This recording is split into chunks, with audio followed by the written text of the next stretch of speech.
All right, we're gonna try this round two. We got cut off. Not sure what happened with the connection, but I'm excited to have Marta come on and share her story. She is such a powerhouse. And there we go. The connection was too strong, too much energy. It was just like, too strong. Let's cut this out. So, yeah, I'd love for you to kind of share, like what I said, like your journey, a bit of your story with everyone. I know it was too much power in one place, I guess. Hopefully this will stick. Thank you for your beautiful introduction, and I'm excited to just be with you and to share this space together. It was lovely to meet you in New York, but okay, to my story.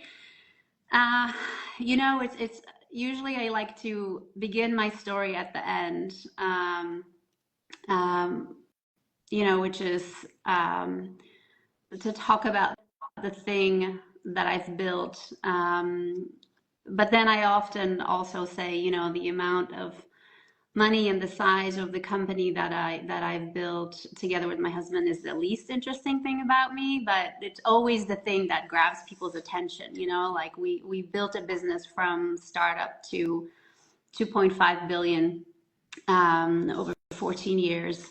And then we sold it about 11 years ago. And so that's sort of like the magnitude or the measuring stick these days of like, gosh, you've made it. But I think the most fascinating part of my story is, where I came from. And that is someone who was born and raised in Poland under communism, really coming from an environment of scarcity and lack, and being bound and restricted and constricted as a woman, as a human being, as a citizen.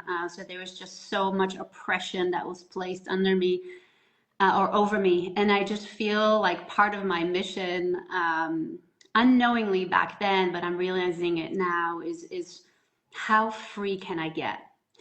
And so it started with my parents making the decision that we would flee Poland. My mom was a famous journalist. She spoke against the government, which put her on this watch list, and she was imprisoned. And my home was very often raided when I was a little girl. And growing up, basically tail end of the Cold War, tanks rolling in the streets of my hometown, buildings on fire. Like those are the memories of childhood. The ones that stand out. And so when I was 12, my parents decided we would leave, fearing our safety. And the tricky thing was we couldn't tell anyone we were leaving for the fear of detainment. And so one day we just left, that typical refugee story of like you pack a bag and that's all that gets to come along on the journey in terms of who you are. Everything else stays behind. And so through a refugee camp, we immigrated to the United States, where I arrived in the mid to late 80s, before the internet. So not having any clue where I was going, what I was about to encounter, didn't speak the language, didn't know the culture, and was thrown right into the American school system in New York City, which at the time was not very friendly. We weren't talking about feelings, emotional intelligence, or, there wasn't soft way of transitioning me into America. It was like sink or swim. And so continuing living out of survival, right? And so from there, going through school, really being beaten and bullied by girls, sadly, big part of my story. And that energy, that power of I'll show you, watch this, was born then, just knowing that I also was deserving of all the opportunities the American girls had at the time. That was also meant for me. And so I just worked hard, and that became the identity, the one that like proves them wrong. And so I put myself through high school, eventually university, met my husband my last year of college. I went to Hofstra on Long Island in New York. And then I studied television. He worked in TV, so that's how we met. And we, after working in TV for a while, decided to start a company. Went to the Caribbean one time, fell in love with the people, the culture, the weather. And that was our story. Like, what could we build that we would get to live this every day? What if we could create a life that we didn't need to vacation from? And what if vacation was life and life was vacation?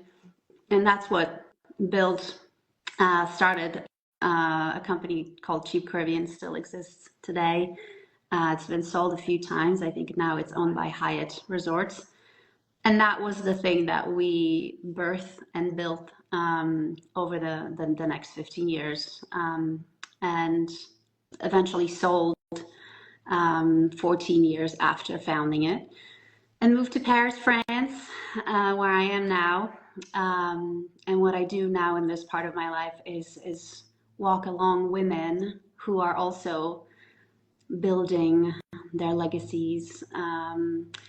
And I sort of have become, like you said, that soft landing space. I've become that thing I didn't have myself when I was raising 2 kids, running this company, living and breathing it. And that is, someone reminding me to slow down, to soften, to enjoy the journey, to come out of that survival state, to see beauty in life, to love myself, to take care of my body, because my journey ended in a monumental crash and identity crisis after the sale of the business. And so I come alongside the women who are also building beautiful big things, reminding them that it doesn't have to be that way for them if they foster not just their masculine aspect of who they are, but also that beautiful, gentle, loving, nurturing feminine. So that is the story in a nutshell. And there's so many nuggets in there that I didn't know before. And I remember we were having dinner last month in New York. So often I think people believe that the result is going to regulate you. Like, once I achieve that thing, then I'll feel this type of way, then I'll be regulated, then I'll be, the money, the success, the title, whatever it is, then everything magically is okay. And I know that you just bring that all with you to the top. So it doesn't get better if you're not regulated here. You bring all of that, it just gets amplified. And I know there was especially a moment for you with the selling of your company, and someone might think, oh, you sold it for $2.5 billion. Like, you must be off the, like, someone would be like, what do you mean? And it's like, no, it's not the result that regulates you. So I'd love for you to kind of speak about, hitting those metrics of success that someone would have been like, well, you made it. Like, that's more money than you could do it. Like, it's all the things that I feel like, women are pushing for, they believe they need to force for, and they're kind of operating in this busyness to try to get to, and yet you can get there and it's not necessarily the answer or what you think it's going to look like. So could you speak on that from, like, your perspective? I especially think would be so valuable to hear as someone who's gotten to that point. Yeah, and that was my story. I felt like for so much of that period of of our lives when we were running and growing the business, I mean, it was intense, it was exciting, it was all the things, but there literally was not a time to take a breath. A lot of that, it was a 14-year chunk, ups and downs. A lot of that time blends together for me, and so, like, I actually don't remember a lot of. I don't have a lot of vivid memories of that time. It was just like a blur of this, like, literally like a storm in my life. It's because I was that disconnected. I really wasn't fully present. I was living out of survival, which is dysregulation. And a lot of my coping mechanisms were stay busy, do, perform. Like, that was the survival mode that got me through until eventually it stopped working. And when it stopped working was when we sold. And so you're absolutely right. We think, and I did too, like, oh, I just need to get there. Like, this is just a short-term thing. We just gotta, sell or whatever the thing is that you're driving towards, right? Like, when I get there, I'll relax. I'll have time for myself. I'll do the things I enjoy. I'll find time for pleasure. I'll travel, like we're hold it all off. It's like, then I will finally start living, is basically what we're saying. Yeah. And so for me, it was like I felt like I was juggling like 17 things at the same time, multitasking constantly. And I was like, being a mom, being, a business owner, a COO, being a daughter to my parent, like so many things.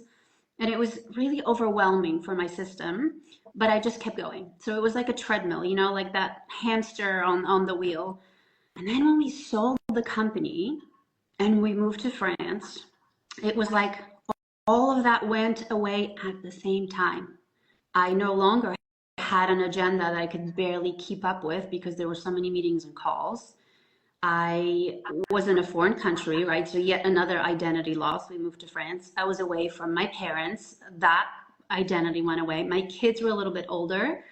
There was a lot more independence in their lives. So like all the things I used to define myself up until that very moment, suddenly gone. Yeah. And there was time and there was space. And that was such a foreign concept to me. I think that's what most of us run from when we're on that treadmill. We literally don't know how to be with ourselves. God forbid you're by yourself because you're lonely. It's like, no, you can be with yourself and not by yourself. We just don't know the quality of presence that's available when you slow down and you tune in and you regulate and you connect to something deeper than what you do. And so we think the sale or the promotion or the next apartment or will give us that feeling of contentment and satisfaction. But if we don't know how to hold that feeling, that state along the way as we go, we're not going to be able to when we get there. And so we forget, like everyone's like, everything will change the minute that check hits my bank account. And I told the story at the dinner of waiting for the wire, right? Like sitting and refreshing my screen, waiting for my HSBC bank balance to increase. And you are the same. What changes from the moment before the wire hits my bank account to the moment after? Nothing, except some numbers, right, on your screen. But you're the same person you were before the sale, then after. And everything that you had been avoiding by staying busy and succeeding and producing and achieving, front and center for me, it came up to the surface because all the distractions I had so beautifully, and like, the body, really the human body, we're genius at this, so beautifully used all that not to have to face it. Everything from me came up to the surface. And when there was time and space in my calendar, my body literally gave out from the exhaustion, the burnout, the load of everything I had been carrying on my shoulders. And so it was not a fun way to celebrate being retired at 39. I had to then, take drastic measures to start looking at my own healing. And I think that happens for a lot of people because we think the thing will solve our problems. And unless we know how to hold that feeling that we're craving as we're on the journey, we're not going to be able to hold it when we get there. I so appreciate you saying all of this because it's what I speak to all the time, but I think it's so powerful to hear it from, like, yes, someone who has the result. I think it just allows it to hit so much deeper for women to hear it from also like the other side of where you've been, and even bringing up that safety to slow down. Yeah. Because it really is like, do you feel safe to slow down, that you can still enjoy, that you can still get everything out of life, that you're not going to miss out, that you're not going to not get there, that you're not going to, you don't have to push and force along the way, that you actually get to also be so deeply in love with the journey and the process, and you get to live along the way. And it's funny, I was actually saying this in one of my programs earlier this week. If you were to fast forward to the end of a movie without seeing the whole journey, how would the end of the movie, it wouldn't land as much. It's like the journey of getting there, it won't land as much unless you can hold, unless you're in love with the process and the journey and the becoming and the unfolding itself. Absolutely. Yeah. And I think we forget that. I think Also there is the speed of life these days is insane. Like we don't stop and think about it because like it's normal. Yeah, yeah. And everyone's so busy and we're inundated with the amount of information that we then have to process. The level of it is nuts. And we just, we call this insanity life and we've normalized it. And so we are constantly running through life. And very often I see this in people, like the moment and I invite them to just slow down and be, their body panics. And so very often, I was told in the very beginning, like you need to meditate or do breath work. And I did. I needed to slow down, but I needed to shift my gears down because I went from going 100 miles an hour to 0 and the body like freaked. Yeah. And so a lot of people will start a meditation practice or just sitting, being with themselves. And what they encounter there is, first of all, everything they've been avoiding, but also their nervous system is so jacked up from constant chaos that we live in that it's really destabilizing to just sit and be. And I think that is the foundation. If you're building anything, a business, a family, anything, and it's rooted in a dysregulated nervous system, in fight or flight, it is going to crash. That's just how it is.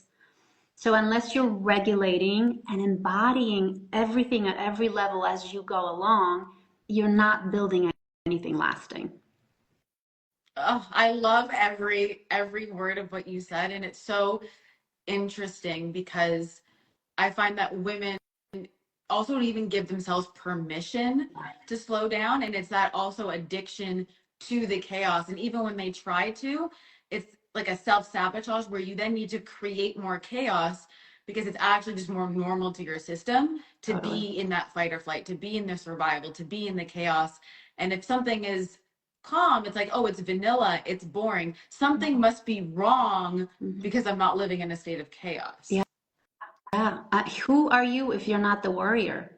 Yeah. That's how we know ourselves, right? That's how it's such a popular story these days. Take on the story of the woman warrior and we're fighting for our freedom. And it's like, why does life have to be a fight? Why does there have to be this constant struggle, battle, like you said, chaos? It's just because that's the identity we've taken on, but yes, we are warriors and we are super resilient as human beings, women, but that's not the only thing that we are. Like I am a badass, but I also have the biggest, most tender heart and a softness and the ability to just sit with someone and be, a stabilizing presence of safety, love, and peace. And I am both of those, which is like, both extremes and everything in between. So I very often talk to the women I work with about wholeness. And it doesn't have to be this like, women were so oppressed for so long, so now we're going to fight back, pushing exactly, reactively, pushing back, exactly going to the other end of the extreme. And my invitation is always, can we meet somewhere in the middle? A woman who embodies her masculine and her feminine, a woman who both stands strongly in her power with a strong back, but also with her tender heart.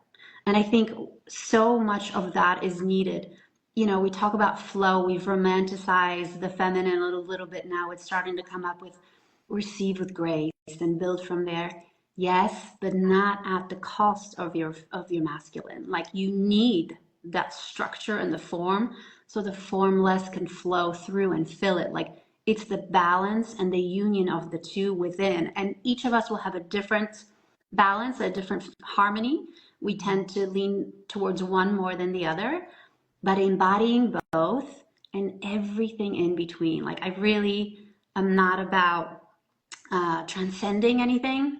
I'm like, we are in this 3D body to experience and feel everything. And I feel like as women, that is our superpower, the ability to hold it all. I love that you bring that up, because I think sometimes when people think they're coming out of that more wounded masculine, they need to pendulum swing Yeah. all the way to the feminine. They're like, I guess that was completely wrong. So they completely throw out the Yes. masculine.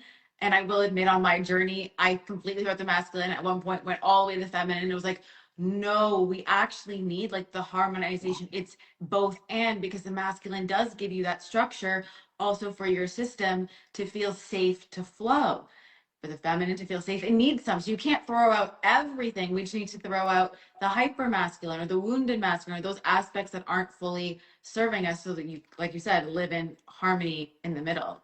Yeah, it's about all of it. And I think that, you know, when we talk about being superwomen, it used to be like, look at me, I can carry it all, I can handle it all. Like your superpower is that, is the ability to embody both. And it's rare. And a lot of the, you know, narrative online, especially in the coaching space now, is either systems and masculine and this is how you make money, or receive, open, soften, like allow it to come. This is how you make money. And I'm like, all of it is incomplete. Like bring the two together and then watch the magic. Like I just love that whole concept of, you know, I keep coming back to like strong spine. Like I have my boundaries. I you know, I'm very efficient in how I run meetings, what I want. Like I hate when people waste my time. Like I can show up fully in my masculine, and it's like, you do not want to mess with me this moment, right? But at the same time, like it's not, like you said, at the denial or repression of the opposite, which is I will cry, you know, watching a mom with a baby outside, or like the Eiffel Tower sparkle. The other day I went to sunset and watched it, and I'm like standing there allowing the beauty of that to move me. And I'm like, how incredible is that? That I get to experience both, like my tenderness and my badassery, as I call it, you know? Yeah. It's like that beautiful flow between like some moments this, some moments that, and also learning to actually flow. Because I Yeah. think there's also like an art form to learning when to flow into here, when to relax, when to do this, when to be feminine, when to step into here, when to receive. Because otherwise it's like the pendulum, you go back to feminine, oh, that wasn't good, Yeah. all the way to the masculine, Yes. versus actually, to me, it's like waves. It's like waves that ebb and flow, right? The wave crashes, all right, then we ebb back in, and then in crash, and riding that wave without making any of the directions wrong, or without making up stories or meanings or limitations about whether you're which one you're at, creates this beautiful rhythm of like life. Yes. Oh, I love that. Totally. That's a key thing. Like you said, not make anything wrong. And then being careful about comparison. You know, just because you reacted this way in a particular situation and someone else didn't, one is not more wrong or right than the other. Honoring who you are, like authenticity, right? Like your own balance and your dance between the two will look totally different than mine. And there's space for both of that. So, like, another thing that's really big for me is, as I said in the beginning, like freedom. And so, if there is complete freedom in my life, I look to my own trust, belief, and authenticity only to drive me and how I show up and what I act like, not what the world finds acceptable, what Instagram says it's cool, and my next mentor or guru said is you know the way to do it. Like being a woman who's free to completely be full of herself and allow the self-expression of what that is to come forth, whatever that may look like, takes such skill and commitment. You know, I call it devotion. Like I'm devoted to being 100% authentic and stay in alignment and integrity with what that looks like for me, regardless of people's reactions and judgments. Like I don't look for validation of who I am now and who I am becoming in outside of myself. Like all of that has to come from within. And I feel like besides the dance and the sacred union of the masculine and feminine, that's been one of the biggest lessons too. Like eyeballs in, you know, like that my inner guidance versus, you know, we want to be praised, we want to be validated. but that is always a misdirection because, everyone else sees everything through their own filter. And so what's right for you is not right for me. And so if I'm going to have freedom to be who I am, I also have to allow you to have freedom to be who you are. And can all of that coexist if it looks completely different? We look completely different from one another. And I'm like, yes, that's the whole freaking point, rather than, hiring mentors that just hand you down their pillars and formulas and whatever. Like, do your own thing, walk your own path. That's the whole point. And surround yourself by people who are like, I love your authenticity because it's real. I'm going to say this again. I have to keep saying this, but I love everything you say. I'm like, yes, is what I talk about. Like, yes, yes. Because I feel like so much, and I was even talking about my content yesterday, of women's aliveness and essence and potency is being lost through the comparison, through Yes. I need it to look like this because she's hitting this amount of money, so let me do it like that. She has an answer that I don't have. I am somehow lacking. I am somehow not whole. I am somehow incomplete. I am somehow not enough. When you're missing your own magic that's going to get you there, also in a way that feels good and is authentic to you, where you don't need to outsource your power. And obviously, we're both mentors. There's nothing wrong with mentorship, but it's about not outsourcing your power or comparing, where you let that dilute who you are in your uniqueness and your authenticity that you're here to bring to the world in the way that you need to show it, even if it doesn't look like someone who is ahead of you. Absolutely. And I think I agree with that totally. Mentorship to me is, I'm not here to tell you how to do it. I'm here to ask you some questions that will allow you to find your own answers. I'm not here because I empower you. I'm here so that you can empower yourself. If I can constantly point you within and remind you, you have all the answers, you have all the power, like, then I've done my job. If we get to a point in our journey where you're like, I don't think I need you anymore, I will, celebrate you. And it's like, that is the whole point. And then I think there's this beautiful thing about forgetting and remembering. Like, you finish the work with a mentor, and it's like you check back in every so often because you're going to forget. I just met with a client and she's like, I thought I already did this work. It's like, you are fully divine. You are also fully human.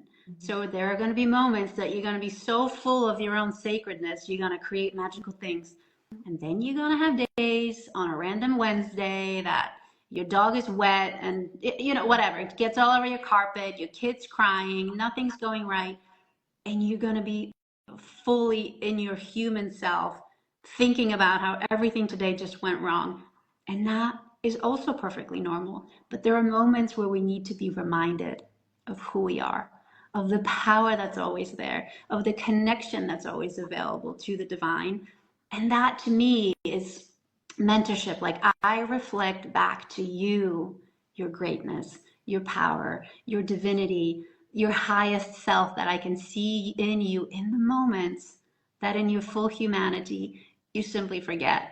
Yeah. And I love spaces where women do that for each other. Like you said, there is no competition. There's just, we hold one another, because it really is a joint journey, like that beautiful quote of like, we're all just walking each other home. It's what it is to be human. And why not be surrounded by people who also do that, who love you, who have your best interest in mind, like, you can create or you can complain, but you can't do both. That is so true. And I feel like there's also so many different, like you say, oh, I thought like I worked through this already, but there's also to me different layers that come up at different levels. So you work through different layers of quote unquote the same thing, but it's a different layer, or there's a different nuance to it, or it's a different, level of it. If it comes to leadership or money or holding it all, like before you were holding it all at this level, now you're holding it all at this level. And so it really, like you said, is like this journey of like you circle back around because now it's a new level, and not new level, new devil, but like kind of there's a different texture to holding it all at that level for sure. Yeah. And giving yourself like even that permission to expand in that way. Yeah. I think that's it. I think we're always expanding, or at least for me, that's the kind of journey I'm interested in. Like, stagnancy and um, and not in an unhealthy way where it's boring unless something is happening, but I'm always curious about, oh, why did I do that? Why did I feel that? Why is that there? Sometimes to my own detriment, I tend to, I'm super, let's analyze this, let's slice and dice it. But I love that. I love that if I choose to, expansion can be my permanent state. And that is yet another thing where like being surrounded by the right people is so essential, because people who need you to stay the same or in an old identity because it makes them comfortable, that they will get in the way of your expansion and of your ascension. And so it's so important the company that we choose to keep. Yes. I'm always super intentional about like who gets access to my energy, who gets into the inner circle. Also because I know I give at the level of, I'm fully available, I'm fully present, I'm here for as much as you can and are willing to accept. And that is reserved for the people that see and understand the value in it. And so my level of standards at this season in my life are pretty high for myself and for others and for my life in general. And that is by choice, and so my life looks the way it does because I do that, and I put myself in places that expand me constantly, even at this level. I put myself in situations that aren't exactly comfortable for the growth, and I invite my clients to do the same. Like, you want to get to a certain level, go hang out with people who are already there. Go be at places that's already expected, and see what's triggered. See, like, because what you have to work through will come up very quickly. And that's what I hold beautiful retreats here in Paris, where that's what I do. Women come in for 2.5 days and we go to the most elite, luxurious of spaces. And it's like, let's see in real life, in real time, what comes up for you, so we can lovingly, gently, safely expand into you holding where we're at already, so that you can embody and leave with that already being a part of your new identity. It's really beautiful. See what part of you comes up that doesn't quite think, I don't fit in, I'm not good enough for this, I don't belong, anything that doesn't feel like normal to your system, and that, so that you can dissolve it, because those are like the limitations that are coming up, and really giving yourself even that permission. Like, I feel like a lot of things that you talk about, that we've talked about, is a lot of a permission piece to even give yourself permission to be in those spaces. Because in order to even get there, to see what will come up, you have to give yourself permission to even be in those spaces, to even get the, who am I to be in that space or in that room or do that thing? It's like, first be the permission to even get in the room, then the permission to deconstruct, then the permission to even be free, the permission to not compare, the permission to not, need to look like Karen or Sally or Susie or whoever. It's so much even permission to even expand in the first place. Totally. If you're exactly like with the retreat, for example, even thinking about coming is already the process. Then, like, having the call, things start coming up the minute, then you're like, okay, yes. And then you leave a deposit. All the women freak out and they're like, oh my God, all this stuff is coming up. And so the work begins before you even get to the place where you get to put yourself in the room. Just when you decided, okay, I don't really fully feel it, but this is for me, and it feels scary and it feels uncertain, but I'm willing to go there. And I'm willing to go there with someone who's a safe person, who's done, I'm trauma, recovery, all kinds of degrees and certification, because I needed it for my own healing. And so I'm a safe space to hold someone through that beautiful expansion and embodiment, but in a safe, trauma sensitive way. And I feel like that is a big step that we miss. We want to get there quickly and fast, and it doesn't usually last. And so doing it in a way that's beautiful and gentle, opening into it, receiving it, versus going to chase it, like softening into it in the feminine way. That can expansion be that, versus this traumatic journey, you know. It is, and it surprises me always, usually for the women that come, the thing that they were most excited for. Like, for example, I do a beautiful on location glamorous photo shoot. Like, we do your hair and your makeup, and then we have my photographer, videographer come. And so many women freeze right before they pick out the clothes. They look beautiful, and it's that first photo, and something happens there where it's like, for a lot of them, it's who am I? Who even am I to be here? But, you know, and all the stuff comes up, the shame, the embarrassment, the what am I even doing here? Like, you know, playing dress up in my 40s or however old you are. And it's like, oh, why the fuck not? Yeah. It's fun. But we need to work through all the, you know, like you said, the permissions and how dare you and am I worthy and all the shame before we relax into, oh my God, this is just for pleasure. You know? It's amazing how many of us feel guilty about doing something just because I want. I love how you describe that expansion, because to me it's kind of like a flower like blossoming in the sun. Like that is expansion. It's this blossoming in the sunlight where the flower kind of unfolds. It's not like grabbing it, uprooting it. Like it's this softening, this unbecoming, this unfolding, this flower in the sun type of energy. And with that permission to expand, I think it's also so powerful for you to describe it, because you're still expanding. I know you talk about you give yourself permission constantly to expand, and you're even through the things you've accomplished, people be like, well, what else? And you're like, well, no, I'm still expanding. I'm doing this, or I'm doing that, or I'm, you know, putting myself in this type of situation or this room. And also the permission to want more, like you said, just because. Not because what you don't have right now is not enough, not because you're not grateful, but why not desire more? And I think there's, especially for the women I work with, some guilt and shame that can even come from, all right, you've already made like good money. You've maybe made $1 million, couple $1 million. Who are you to want more?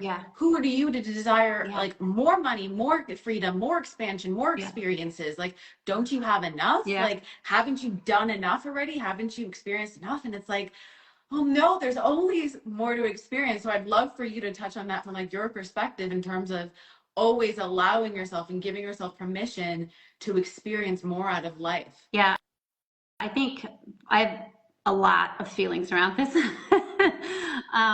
One is, it's interesting how expansion is always tied into material and financial things.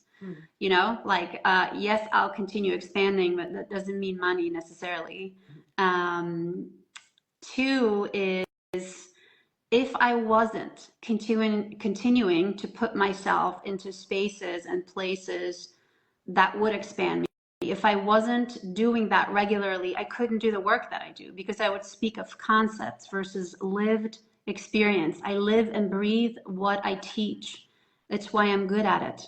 I'm constantly doing it myself so I can learn new things about how to do it better, more effectively, more quickly, but yet still safe. Like, I am an expert and a master of this because I practice it on myself first, and I continue to do that. And then the other thing I want to say about constantly wanting more, which I believe is the feminine is always birthing, is incomplete. You can't constantly be wanting more, because the game never ends. There has to be a part of you that is your masculine, that is your structure, that is contentment. I am grateful for what I have. I can hold what's here. I am content. I am full. I am satiated. And I'm curious about what's around the corner. Let's go play, right? Like the structure, gratitude, love, embodiment, safety around what I've already received. I can hold it. And what fun is out there? Like, how more can I bloom and blossom? What else becomes possible if I already moved through all that? My God. And can I then model for anyone from 0 to 2.5 billion, which is a lot of people, that anything along that path is something that's achievable and possible for them, because I did it. And I don't believe I'm special. I just refuse to say, okay, I'm done. Yeah. I'm never done. To me, living is growing and expanding and blooming and opening always. And so I want to model that for women.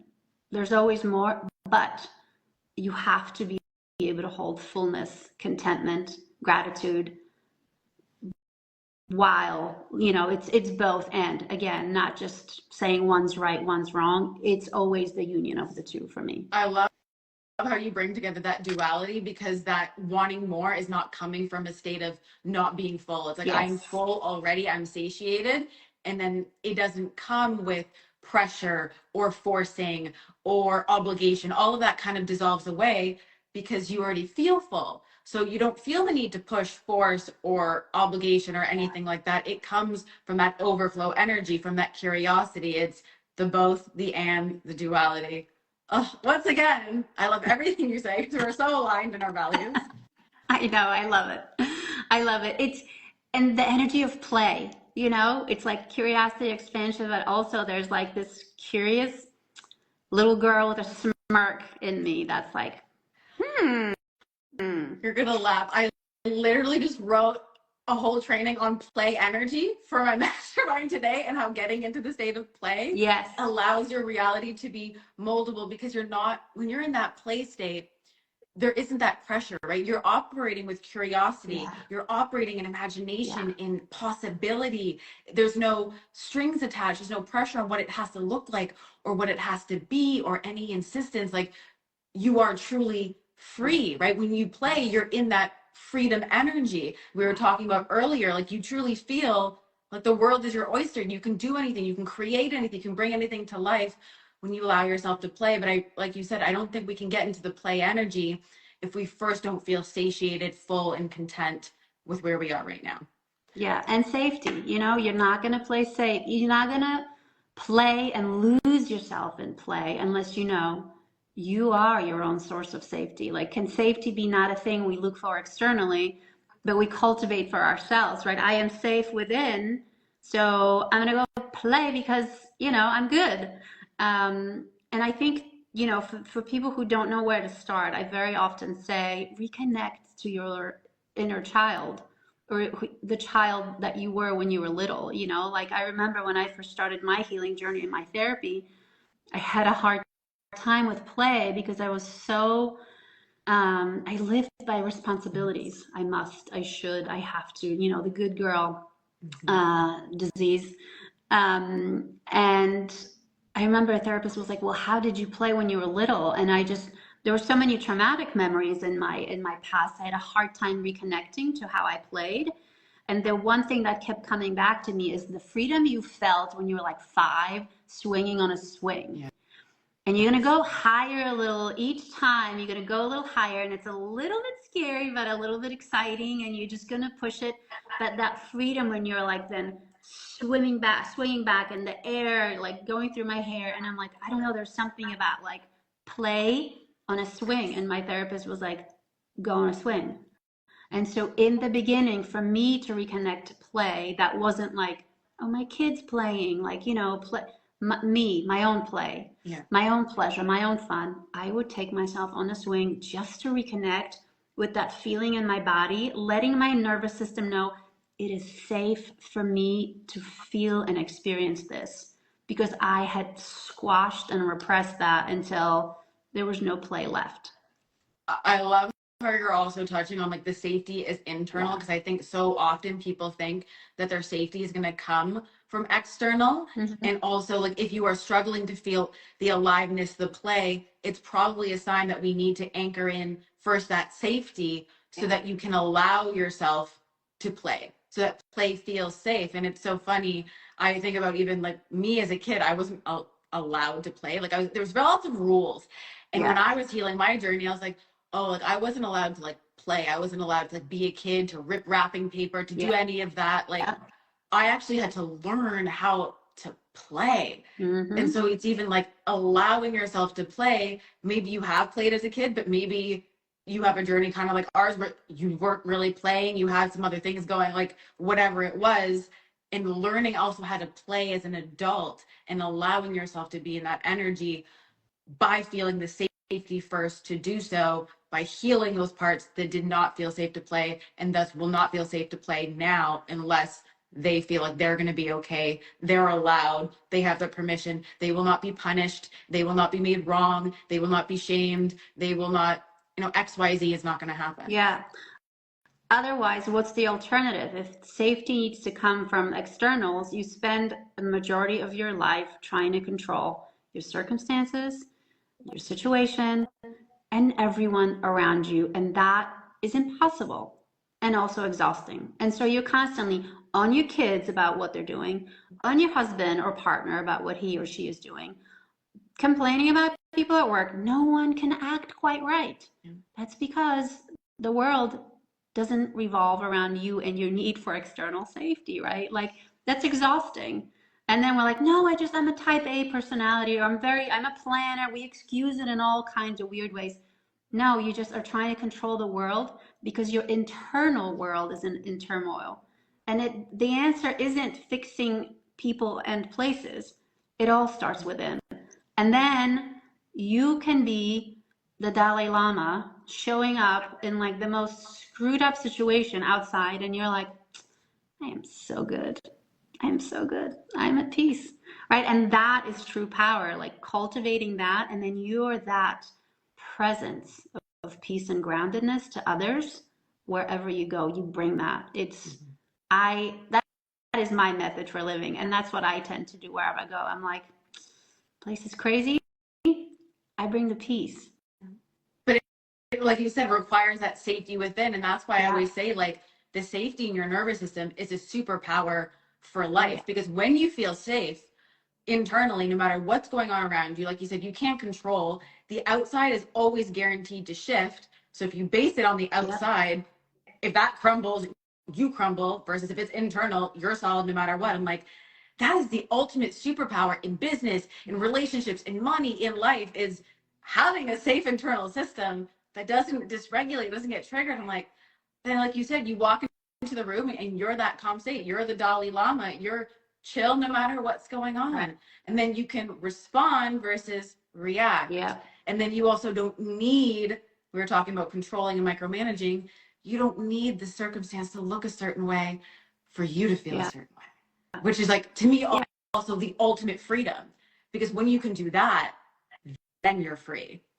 And you allow that freedom that you take, you allow it to others. Because can those you love be loved for who they are versus only loving them when they're acting in an acceptable way that makes you feel safe and regulated? That's not love, right? That's manipulation. And it's a touchy topic, but it's like, I am so rooted in who I am and my own inner safety that my husband has the space to lose it, be uncomfortable, work through his own trigger. And that allows him to know that I'm a safe space for him to come to me with anything, even if it's a hard and complicated conversation, even if we have to say, you know what, let's take a break. We're not getting anywhere. Let's come back when we're both in a better space to discuss it. Like, it allows for unconditional love to fill the space, which is really rare. And then also, when you are grounded, regulated, bringing into a room, people say to me all the time, like, God, there's something about your presence. And it's like, it's co-regulation, right? If I'm regulated and you sit across from me, you're like, why do I feel so great? I'm like, because your nervous system is mirroring mine. It's not magic, like, it's science. It's how we're wired. But I'm like, can you feel that? Like, it's this beautiful gift you then get to give to another. Like, can you feel that? Can you like feel into that? You're capable of it. So a lot of the time, the first place people find inner safety is by sitting with someone they can co-regulate with. I'm laughing because you're literally describing what happens to me. I'm like, yeah, because I'm not like up and down. Like, I feel like a safe space, and like having someone I think who feels like a safe space is so important. Like you said, you then are able to move from that conditional love where I need either circumstances or people to behave this way. You're actually able to be in unconditional love, which is ultimately what we're all going back to anyways, is unconditional love. Even if we're talking business, money, I mean, still unconditional love, you get back to being able to operate like that. Well, we can't do that when all those conditions are present. And then I think also, even from like a business standpoint, you're talking about relationships, you know, when you stop operating from conditions and you also don't need that validation for the things you're going after, or like the things you're talking about, or your message or your stance, and like that authenticity we were talking about earlier can come through because you don't need those conditions. You're operating unconditionally in all areas of life. And it's then so beautiful, because I find that there's so many businesses that are just carbon copies of one another. And I'm like, boring, predictable, like do something unique. And if we could all learn to listen to that whisper within, that will get louder if you practice listening, like the kind of businesses we can each birth would be inspiring, beautiful, and like we would change the world, because everything would just flow and be an extension of who we are, versus copying Susie and Becky because they had 50K months and we want the same. And it's like, that's not the point. Like, you will make the big money if you tap into that which is uniquely yours here to create, and it'll feel easy, effortless.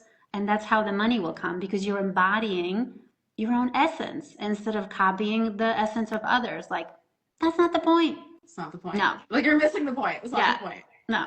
I feel like every little thing we've said today is like an activation in itself.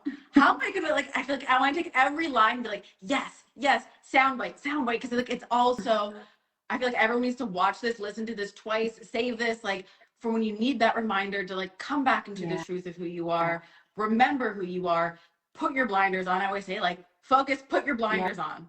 Yes. Stay focused. It's like drown out the noise. We're living in a world of distraction and just background noise. Like, do not let it in. Like, I think that is so important. And like, yes, tune into the people who say the things that feel good for you to hear, that sound like truth to you. And if you want to do something that's magical and uniquely yours, like you have to plug yourself into those places that'll remind you of your greatness, of your power, of your sacredness, all of that, that everything you're looking to create starts within first, and then the external world mirrors it. And so much of that is nervous system regulation and identity, knowing who you are, not looking for others to define that for you.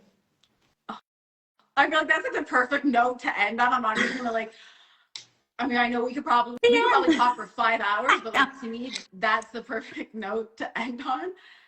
Thank you so much for your wisdom, your time, your energy, everything, all of you, all that you are, all that you are providing in terms of like going first and being the example. Thank you so much for you. Thank you, and for saying all those beautiful things. But I want to take a minute to thank you for your ability to receive, because a lot of people hear what I say and it doesn't quite land. And so being in a space where I know I'm heard and I'm received, and we mirror to one another beautifully some of our best qualities. So I, and all of my beauty and sacredness and divinity, I'm just a mirror of you. And so you see that which you can receive, that which you already are yourself. So thank you for you, and for creating a safe space when all of this could come up and come forth, and just for this really beautiful, beautiful conversation. Thank you. Thank you so much. All right, everyone. We'll see you later. Bye. Bye.